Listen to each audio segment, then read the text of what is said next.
আসসালামু আলাইকুম বন্ধুরা, আশা করি আপনারা সকলে ভালো আছেন। তো আমরাও আল্লাহর রহমতে ভালো আছি। আজকে আমাদের দুপুরে রান্না করা হবে কচু ভাজি এবং কচুর পাতুরি চিংড়ি মাছ দিয়ে। তো দেখতে থাকুন আমাদের আজকের ভিডিওটি।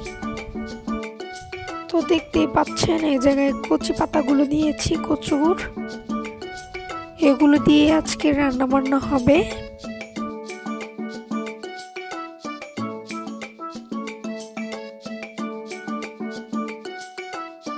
তো এই জায়গায় রসুন এবং কাঁচামরিচ নিয়েছে, তেলাপিয়া মাছ রান্না করবে। এই তো এগুলো ব্লেন্ডার করব। এই তো আমাদের সবগুলো রান্না বান্নার আয়োজন আজকের।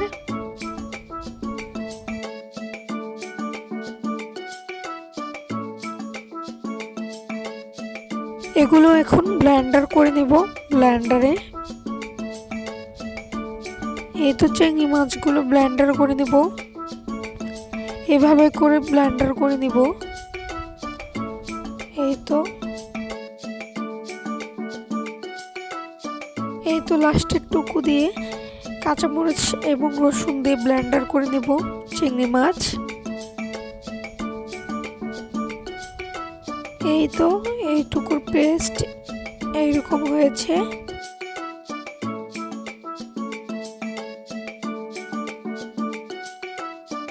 এগুলো এখন চিংড়ি মাছের পাতুরির জন্য চিংড়ি মাছ এবং এই আদা রসুনের পেস্টে হলুদ মরিচের গুঁড়ো, লবণ দিয়ে দিল স্বাদ মতো,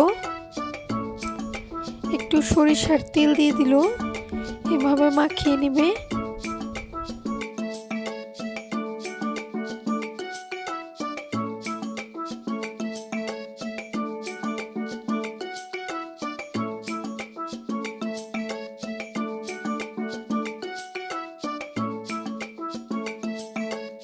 দেখুন চিংড়ি মাছের পাতুরির জন্য এভাবেই কচু পাতার মধ্যে ভালো করে রাখতে হবে, এটা তেলে ভাজবে। তো দেখতে থাকুন আমাদের ভিডিওটি। আমাদের আজকের ভিডিওটি যদি আপনাদের কাছে ভালো লেগে থাকে তাহলে অবশ্যই আমাদের চ্যানেলটিকে সাবস্ক্রাইব করবেন, লাইক কমেন্ট শেয়ার করে দেবেন বন্ধুরা।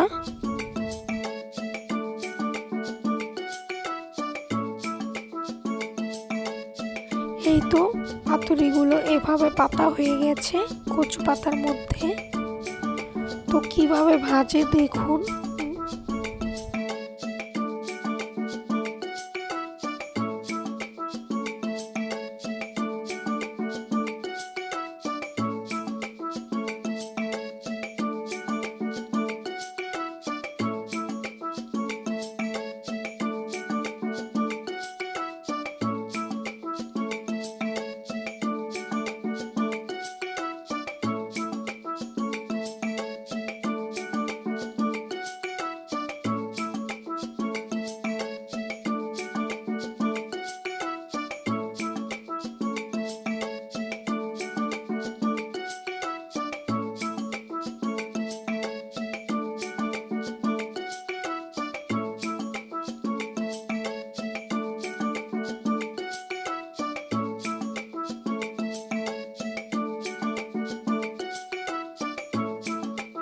একদিক দিয়ে চিংড়ি মাছের পাতুরি ভাজা হচ্ছে, আর একদিক দিয়ে তেলাপিয়া মাছ ভুনা করা হচ্ছে।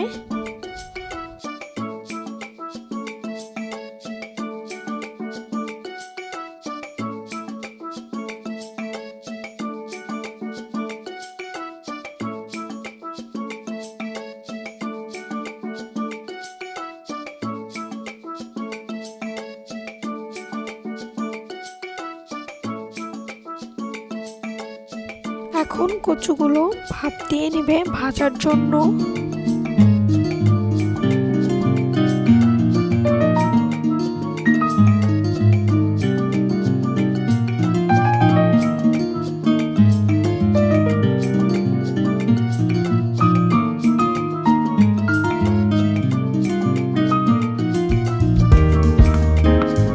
এই তো কচু ভাপ দেওয়া শেষ, এখন ভালোভাবে ভাজা হচ্ছে পানি কমানোর জন্য। এদিক দিয়ে তেলাপিয়া মাছে বলক উঠে গেছে।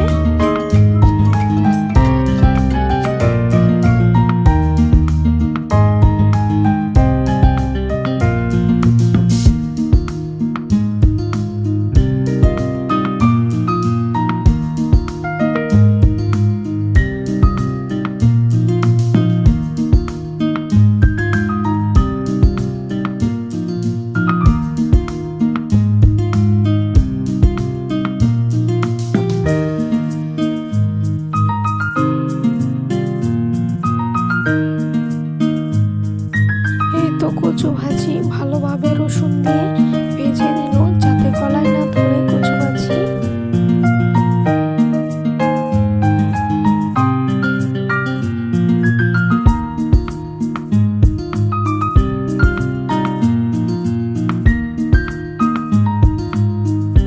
এই তো আমরা সকলে দুপুরে খাবো। মা ভাত বাড়ছে। তো আজকের ভিডিওটি ছিল এ পর্যন্তই। সবাই ভালো থাকবেন, সুস্থ থাকবেন। আল্লাহ হাফেজ।